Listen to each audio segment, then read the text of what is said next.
Hi అండి, ఈ వీడియోలో మీకు 3 కర్రీస్ ఈజీగా ఎలా చేసుకోవాలో చేసి చూపిస్తానండి. ఒకటి వచ్చి కొబ్బరి చట్నీ, 2 మొట్టికాయ తాలింపు అండి. అదే అండి, మా పక్క అయితే గోరు చిక్కుడుకాయలని కొందరు అంటారు, కొంతమంది మొట్టికాయలని అంటారు. అట్లనే టమాటా కర్రీ, టమాటా బజ్జీ అని కూడా అంటారు మా పక్క.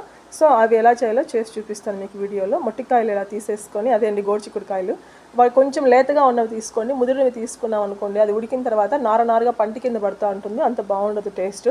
సో ఆ లేతకాయలను ఇలా ఒలిచేసుకొని దావి మునిగే వరకు వాటర్ వేసి కొంచెం కళ్ళుప్పు వేసి కొంచెం మీడియం ఫ్లేమ్లో పెట్టి ఉడికించుకోవాలన్నమాట.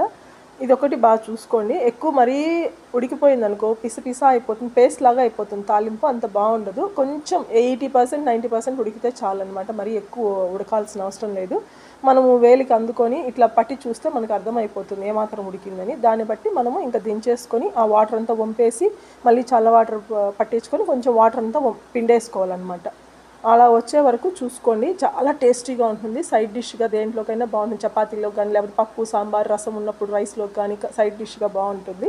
ఇలా పిండేసి పక్కన పెట్టేసుకున్నాను. ఇప్పుడు ఒక ప్యాన్ తీసుకొని దాంట్లో ఒక 1 స్పూన్ ఆయిల్ చాలండి, మరీ ఎక్కువ అవసరం లేదు. ఆయిల్ తీసేసుకొని దాంట్లోనే కొంచెం ఆవాలు వేసి ఎర్రగడ్డలు కరివేపాకు వేసి వాష్ చేసుకోవాలి. ఎర్రగడ్డలు మరీ వేగాల్సిన అవసరం లేదండి, ఎందుకంటే మళ్ళీ మనము ఈ మొట్టికాయలు వేస్తాం, ఆల్రెడీ పొడి చేసి పెట్టుకున్నాం కదా మన పక్కన.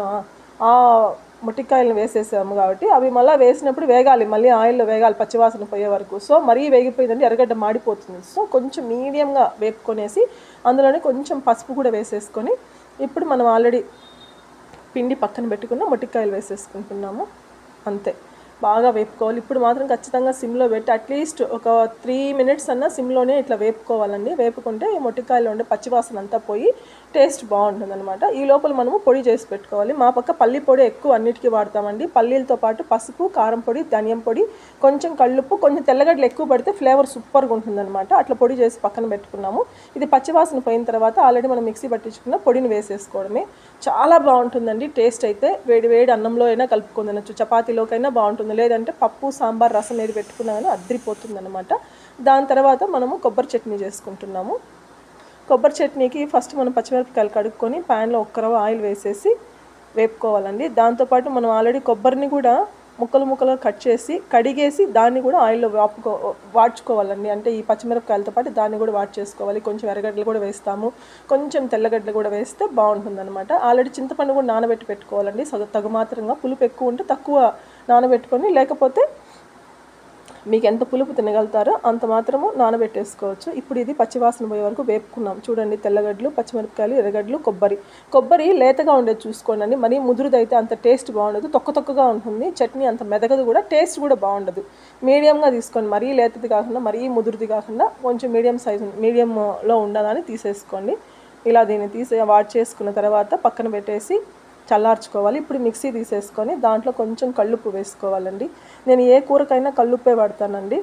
సో దాంతోపాటు ఇవి ఆల్రెడీ చల్లారిపోయినాయి కాబట్టి ఇవి వేసేస్తాము.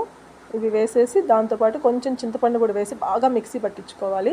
మెదిగిపోతుంది, అది మరీ ముదిరిన టెంకాయ కాదు కాబట్టి, లేతకాయ కాబట్టి త్వరగానే మెదిగిపోయింది, పెద్ద ఇబ్బంది ఏం అవసరం లేదు. చింతపండు అన్నీ వేసేసి గ్రైండ్ చేసి పక్కన పెట్టేసుకోవాలి. దీనికి మళ్ళీ పోపు వేసుకోవాలండి. ఎందులోకైనా బాగుంటుంది, ఇడ్లీ, దోశ, రైస్, చపాతి, దేంట్లోకైనా అన్నిటికీ అదిరిపోతుంది అనమాట.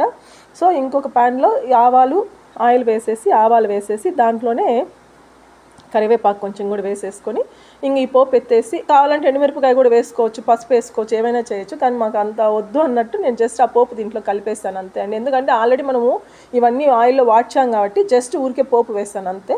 ఇప్పుడు టమాటో కర్రీకి కొంచెము ఓ ప్యాన్ తీసుకొని ఆయిల్ వేసేసి దాంట్లో ఆనియన్, పచ్చిమిర్చి, ఆవాలు అన్నీ వేసేసానండి. కొంచెం ఆవాలతో పాటు కొంచెం జీలకర్ర కూడా వేసుకోవచ్చు, కొంతమంది పచ్చిశనగపప్పు కూడా వేస్తారు. నేను అవేం లేకుండా సింపుల్గా ఈజీగా టేస్టీగా ఉండడం కోసం ఈజీగా చేసేస్తున్నాను కర్రీస్. సో ఈ వీడియోలో చూపిస్తుంటే ప్యాన్లో ఆయిల్ వేసేసి దాంతోపాటు ఆవాలు, జీలకర్ర వేసేసాను. ఇప్పుడు ఎర్రగడ్డ, పచ్చిమిర్చి 2 కట్ చేసి పెట్టుకున్నాను, సన్నగా కట్ చేశానండి. వాటిని కూడా వేసేసి బాగా వేపుకున్నాను. ఈ టమాటా కర్రీ అనేది 2-3 రకాలుగా చేయొచ్చు, ఎలా అయినా చేయొచ్చు. ఇక్కడ నేను అల్లం వెల్లుల్లి పేస్ట్ వేస్ట్ చేస్తున్నాను. కొన్నిటికైతే ఈ పేస్ట్ అవసరం లేకుండానే పల్లి పొడి వేస్ట్ చేసేసుకోవచ్చు. ఇందాక నేను తాలింపుకి వేస్తాను కదా, ఆ పొడి కూడా వేస్ట్ చేయొచ్చు, చాలా బాగుంటుంది టేస్ట్ అయితే. మా పక్క ఎక్కువ చేస్తారండి ఈ టమాటా కర్రీ అనేది.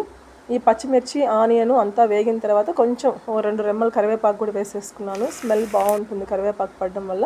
ఈ లోపల టమాటాలని కడిగేసి ఇలా కట్ చేసేసి పెట్టుకోవాలి. ఈ పచ్చిమిర్చి, టమాటా అంతా వేగిపోయింది కదా, ఇప్పుడు కొంచెం 1/2 స్పూన్ అల్లం వెల్లుల్లి పేస్ట్ వేసుకుంటున్నానండి. టేస్ట్ బాగుంటుంది, ఫ్లేవర్ బాగుంటుంది, కొంచెం మసాలా ఫ్లేవర్ లాగా అనిపిస్తుంది. సో దీన్ని కూడా అంతే, దోశ, పూరి, చపాతి దేంట్లోకైనా తినచ్చు, రైస్లో కానీ అన్నంలోకి కానీ దేంట్లోకైనా చాలా బాగుంటుంది. రైస్కి ప్లస్ పూరి, చపాతి, దోశ వీటన్నిటిలోకి చాలా బాగుంటుందన్నమాట. నాకు చాలా ఇష్టం, ఎస్పెషల్లీ టమాటా కర్రీ అనేది నాకు చాలా చాలా ఇష్టము. ఇటు తమిళనాడు సైడ్ పోతే ఎక్కువ రెస్టారెంట్లు, అదే హోటల్స్లో కానీ రెస్టారెంట్లో కానీ పెడతా ఉంటారు ఈ టమాటా కర్రీ. నాకు చాలా ఇష్టం ఇది, ఎక్కడికి పోయినా కానీ. ఈవెన్ ఏదైనా జర్నీకి మనం వెళ్తున్నప్పుడు చపాతీతో పాటు ఇది క్యారీ చేసినా కూడా బాగుంటుంది. సో అవంతా అల్లం వెల్లుల్లి పేస్ట్ కూడా పచ్చివాసన పోయిన తర్వాత టమాటోల్ని సన్నగా తరిగేసినాం కాబట్టి అది కూడా వేసేసి కొంచెం కళ్ళుప్పు వేసి పసుపు, కారం పొడి, ధనియం పొడి, కొంచెం జీలకర్ర పొడి, కొంచెం గరం మసాలా అన్నీ వేసేసి సిమ్లో పెట్టి వేపేసుకోవడమేనండి. టేస్ట్ అయితే బాగుంటుంది. కావాలంటే ఒక టీ గ్లాస్ అంతా వాటర్ వేసుకోవచ్చు, అవసరం లేదండి, దీనికే సరిపోతుంది. చాలా మెత్తగా టేస్టీగా ఉంటుంది, సూపర్గా ఉంటుంది అనమాట. సో ఇదన్నమాట ఫైనల్ లుక్. కర్రీ అయితే ఆయిల్ పైకి తేలే వరకు ఇట్లా వేపుకోవడమే. చూడండి ఆయిల్ అంతా సైడ్కి వచ్చేసింది. సో ఇప్పుడు ఈ కర్రీ రెడీ అయిపోయింది. కావాలంటే ఫైనల్గా కొంచెం కొత్తిమీర కూడా వేసేసుకోవచ్చు, లేదంటే అట్లనైనా తినొచ్చండి. ఇది నేను చేసిన ముచ్చటైన 3 కర్రీస్, చాలా టేస్టీగా ఈజీగా త్వరగా అయిపోయే కర్రీస్. పిల్లలకి చాలా ఇష్టం. మా హస్బెండ్కి తాలింపు ఉండాలి, పిల్లలు అయితే టమాటా కర్రీ, చపాతీ అడిగారు. సో వాళ్ళ కోసం డిఫరెంట్గా ఒకే రోజు ఈ కర్రీస్ చేస్తాను. సో వీడియో తీసి పెడుతున్నాను అనమాట. Thank you friends, thank you so much. First time నా ఛానల్ ఎవరైనా చూస్తుంటే సబ్స్క్రైబ్ చేసుకోండి. Thank you, bye. చూడండి ఇండియన్ ఫ్లాగ్ లాగా భలే ఉంది కదా, సూపర్గా ఉన్నాయి curries. Thank you friends, bye.